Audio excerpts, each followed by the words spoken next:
ఈ పెద్ద పెద్ద కాంట్రాక్టర్లు అందరితో కుమ్మక్కై కేసీఆర్ గారు ప్రజల కోసం ఆలోచన చేస్తే, నీళ్ళ కోసం ఆలోచన చేస్తే, వీళ్ళు సొంత వనరుల కోసం, డెవలప్మెంట్ కోసం, ఆస్తులు పెంచుకోవడం కోసం ఆలోచన చేసి ఇవాళ మీ వల్ల రేవంత్ రెడ్డి లాంటి వ్యక్తి, తెలంగాణ ఉద్యమానికి సంబంధం లేని వ్యక్తి, కేసీఆర్ గారి కాలి గోటికి సరిపోని వ్యక్తి, ఆయన నిలబడి కేసీఆర్ గారిని చేయెత్తి చూపించి కేసీఆర్ గారి మీద సిబిఐ ఇవాళ నేను వేస్తా అని చెప్తున్నాడంటే కారణం ఎవరు దీనికి? నేను భరించిన, ఇదే హరీష్ రావు గారు, ఇదే సంతోష్ రావు గారు అనేక కుట్రలు చేసినా కూడా భరించిన. నా మీద ఓపెన్గా మీడియా మిత్రులందరితో రకరకాల మాటలు చెప్తే కూడా నేను భరించిన. నా పర్సనల్ అటాక్కి నేను ఎప్పుడు కూడా వాళ్ళను ఇంతవరకు పేరు పెట్టి పిలవలేదు, మాట్లాడలేదు. ఫస్ట్ టైం చెప్తున్నా. నేను ఎందుకోసం చెప్తున్నా? కేసీఆర్ గారికి ఈ వయసులో సిబిఐ ఎంక్వైరీ ఏందండి? ఎందుకోసం ఆ కర్మ పట్టింది? ఎందుకు భరించాలి?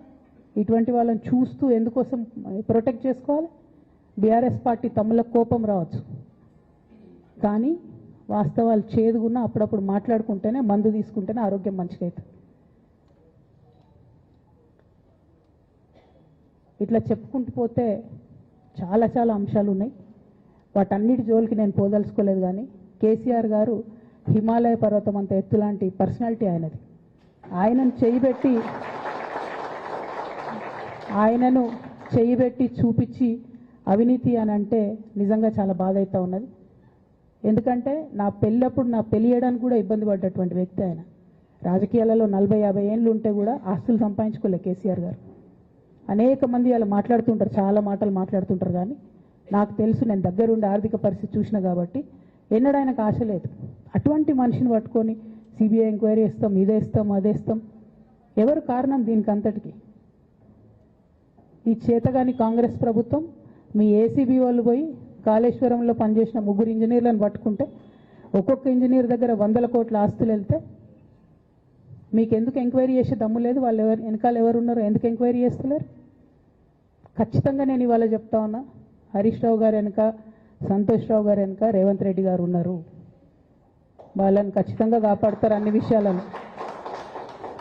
వాళ్ళని ఏమనరు, వాళ్ళ గురించి ఏం మాట్లాడరు. బాణం ఎంతసేపు కేసీఆర్ గారి మీద ఉంటుంది.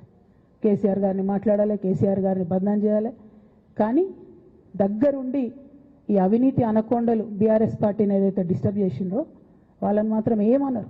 ఈ ఇంటర్నల్ అండర్స్టాండింగ్ అనేది ఎక్స్పోజ్ కావాలి. రేపటి నుంచి నేను ఛాలెంజ్ చేసి చెప్తున్నా కదా, రేపటి నుంచి ఏం మాట్లాడతారు తెలుసా? ఈ మొత్తం బ్యాచ్లన్నిటికీ సోషల్ మీడియా బ్యాచ్లు ఉన్నాయి. వీళ్ళందరికీ బాగా చాలా చాలా బ్యాచ్లు ఉన్నాయి.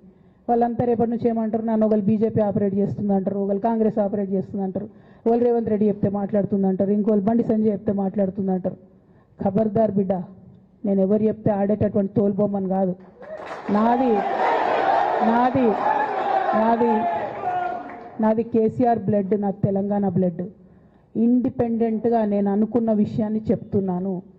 దానికి పొలిటికల్గా ఇబ్బంది అయినా, కష్టమైనా, నష్టమైనా నేనే భరిస్తా. కానీ దేవుళ్ళ లాంటి మా నాన్నను ఇవాళ సిబిఐ ఎంక్వైరీ చేసిండ్రంటే కడుపు రగులుకపోతా ఉంది ఒక బిడ్డగా. అందుకే చెప్తున్నా, ఇన్ని రోజులు చెప్పలే.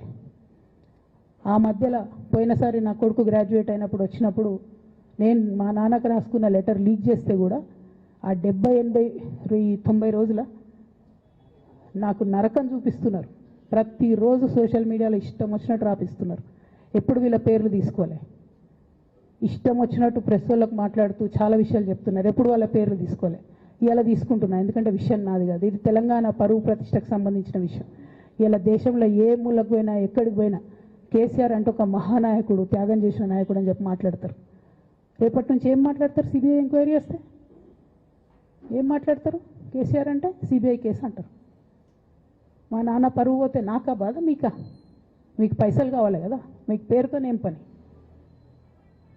ఇంకా కూడా ఈ విషయాలు అర్థం చేసుకోకుండా, ఇంకా కూడా ఇటువంటి వ్యక్తుల్ని దూరం పెట్టుకోకుండా ఉంటే ఇక కేసీఆర్ గారి మీద సిబిఐ కేసు వేసేటటువంటి స్థాయికి వచ్చినాక ఏం పార్టీ ఉంటేంది పోతుంది.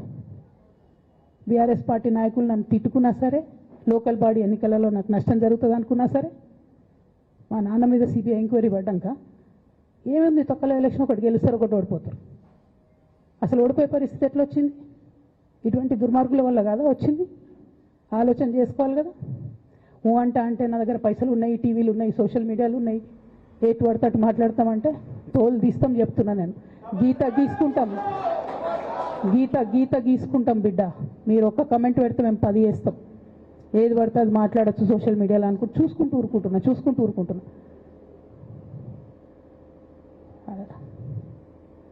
పెద్ద సార్ దగ్గరకు వచ్చినాక ఇక కాంప్రమైజ్ అయ్యేది ఏం లేదు. ఘోష్ కమిషన్ వేసిన రోజే నేను చెప్పిన, ఎందుకు రియాక్ట్ కాలేదు పార్టీ అని అడిగిన ఆ రోజునే. నిన్న సిబిఐ ఎంక్వైరీ చేస్తున్నా అని రేవంత్ రెడ్డి గారు అసెంబ్లీలో చెప్తే తెలంగాణ బంద్ ఖాళీ వద్దా, బగ్గు మనొద్దా తెలంగాణ? ఎట్లా మాట్లాడతారు? నిజంగానే మనిషి అవినీతి అయితే, నిజంగానే మనిషి డబ్బులు తినోడైతే వేరు మాట. ఆయనకు తిండి మీద కూడా ధ్యాస ఉండదా బాబు? తెలంగాణ అదే పిచ్చి. అట్లాంటి మనిషిని పట్టుకొని ఇవాళ ఏది పడితే అది మాట్లాడితే కూడా రియాక్ట్ కాకపోవడం చాలా దారుణం, చాలా దారుణం. నేను దీన్ని తీవ్రంగా ఖండిస్తున్నా. At the same time Congress government PC Ghosh commission వేసిండ్రు. రెండేళ్ల నుంచి టైంపాస్ చేస్తారు. ఆ కమిషన్ రిపోర్ట్ వచ్చింది. ఆ రిపోర్ట్ నిన్న అసెంబ్లీలో పెట్టిండ్రు. ఇంకా దానికి ఏమిట్లకేం లేదు, దాంట్లోకి ఏం చర్యలు తీసుకుంటారో చెప్పారు, ఏం చేస్తారో చెప్పారు. తక్కువ మంది సిబిఐకి ఇచ్చేస్తారు. అంటే ఇది ప్రీ ప్లాన్డ్, ప్రీ మెడిటేటెడ్, ఖచ్చితంగా కేసీఆర్ గారి ప్రతిష్ట దెబ్బతీయాలనేటటువంటి ప్రీ మెడిటేటెడ్ అటాక్ తప్పితే ఇంకోటి కాదు. ఇన్ని ఏజెన్సీస్ ఉన్నాయి రాష్ట్ర ప్రభుత్వంలో. మీ ఏసీబీకే దొరికింది కదా ఇదే కాళేశ్వరంలో అవినీతి తిమంగళాలు. ఏమైంది ఆ రిపోర్ట్ ఏమైంది? వాళ్ళ మీద చర్యలు ఏమైనాయి? దాని కంక్లూజన్ ఏంది? ఒక్క చిన్న ఎంక్వైరీ కూడా ఇప్పటివరకు కంక్లూడ్ చేయలేదు కాంగ్రెస్ గవర్నమెంట్. ప్రచారం ఎక్కువ, పని తక్కువ. ఎప్పుడైనా మీ తప్పిదాలు బయటపడుతున్నాయి అనుకుంటే, ఎప్పుడన్నా ప్రజలు తిరగబడతారు అనుకుంటే వెంటనే ఒక రిపోర్ట్ వేయాలి, వెంటనే కేసీఆర్ మీద ఒక ఆరోపణ చేయాలి. ఇప్పటికి కూడా రేవంత్ రెడ్డి గారికి కేసీఆర్ గారి పేరు చెప్పుకోకపోతే ఆయన ఫోటో కూడా పేపర్లో వేరేమని భయం పాపం. అందుకని ఆయన రోజు పొద్దుగాలేస్తే కేసీఆర్ని తిట్టుడే తప్పితే ఇంతవరకు కూడా వేరే ఆలోచన చేయడం లేదు. మేము డిమాండ్ చేస్తూ ఉన్నాం కాంగ్రెస్ ప్రభుత్వాన్ని, మీరు బట్టగాల్చి మీదేసినట్టు ఆరోపణలు వేయడం కాదు, మీకు దమ్ము ధైర్యం ఉంటే నేను పేర్లు కూడా చెప్పిన, చూడండి ఎక్కడి వరకు పోతారో చూస్తాం. మీకు అండర్స్టాండింగ్ లేకపోతే మీకు అండర్స్టాండింగ్ పెట్టుకొని కేసీఆర్ గారిని టార్గెట్ చేయడం ఇది పొలిటికల్గా కరెక్ట్ కాదు. మన రాష్ట్రంలో ఇటువంటి వాతావరణం ఇదివరకు లేకుండే, రేపు పొద్దున కూడా ఉండొద్దని చెప్పి నేను కోరుతాను. కాంగ్రెస్ ప్రభుత్వం కేవలం కాళేశ్వరం విషయమే కాదు, బీసీల విషయంలో ఎంతగా మోసం చేస్తున్నారు. ఫస్ట్ ఏమో బిల్లు పెడతారు, మేమందరం లొల్లి పెడితే టైంపాస్ చేసి 1.5 year తర్వాత బిల్లు పెట్టిరు. బిల్లు పెడితే కనీసం గవర్నర్ దగ్గర పోరు, కనీసం రాష్ట్రపతి దగ్గర పోరు, ప్రధానమంత్రి దగ్గర పోరు. గవర్నర్ పెండింగ్ పెట్టుకుంటే ఎందుకు సుప్రీంకోర్టు కోతలేరు? ఇంకా కూడా మళ్ళీ ఛాలెంజ్ చేసి అడుగుతా ఉన్నాను నేను, ఎందుకు సుప్రీంకోర్టు కోతలేరు? మీరు September 30 లోపల ఎన్నికలు చేస్తామని చెప్పిండ్రు. September 30 లోపల సుప్రీంకోర్టుకు పోండి.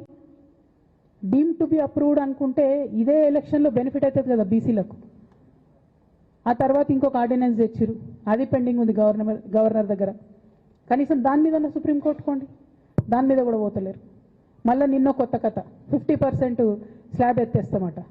కామెడీ రోజుకి. ఏంది ఇది? ఎందుకోసం అంటే ఇదంతా బీహార్లో ఎన్నికలు అవుతున్నాయి. వాళ్ళ రాహుల్ గాంధీ గారి పిఆర్ యాక్టివిటీకి రోజు ముచ్చడి చెప్పాలి ఆయన. ఇక్కడ వీళ్ళు నిన్న 50% క్యాప్ ఎత్తేస్తున్నామని కొత్త కథ చెప్పిండ్రు. మీరు చూడుని రేపెల్లు నుంచి రాహుల్ గాంధీ బీహార్లో ఏం మాట్లాడతాడు, హమ్నే 50% సీట్ తోడది అంటాడు ఆయన బీహార్ ఎన్నికలలో. ఆయన అక్కడ చెప్పుకోవాలి కాబట్టి పిఆర్ యాక్టివిటీ కోసం వీళ్ళు ఇక్కడ చేస్తున్నారు తప్పితే బీహార్ ఎన్నికల కోసం తెలంగాణ బీసీ బిడ్డలను బలిపెడుతున్నారు రేవంత్ రెడ్డి గారు తప్పితే నిజంగా చిత్తశుద్ధితోని బీసీలకు ఏదైనా బెనిఫిట్ చేద్దామనే ఉద్దేశమే మీకు లేదు. అటువంటి ఉద్దేశం మీకు ఉంటే మీ వైఖరి ఇట్లా ఉండదు. కేవలం కాంగ్రెస్ పార్టీ బీసీలను నయవంచన చేస్తున్నది. మీరు ఇట్లనే చేస్తుంటే బీహార్ ఎన్నికలు వస్తే మేము తెలంగాణ జాగృతి మొత్తం పోయి బీహార్లో మీకు వ్యతిరేకంగా ప్రచారం చేస్తాం. తెలంగాణ బీసీలను మీరు మోసం చేసిరని చెప్పి అక్కడికి పోయి కూడా మీకు ప్రచారం చేస్తాం. మీ యొక్క బండారం కూడా బయట పెడతామని ఈ సందర్భంగా నేను తెలియజేస్తా ఉన్నా.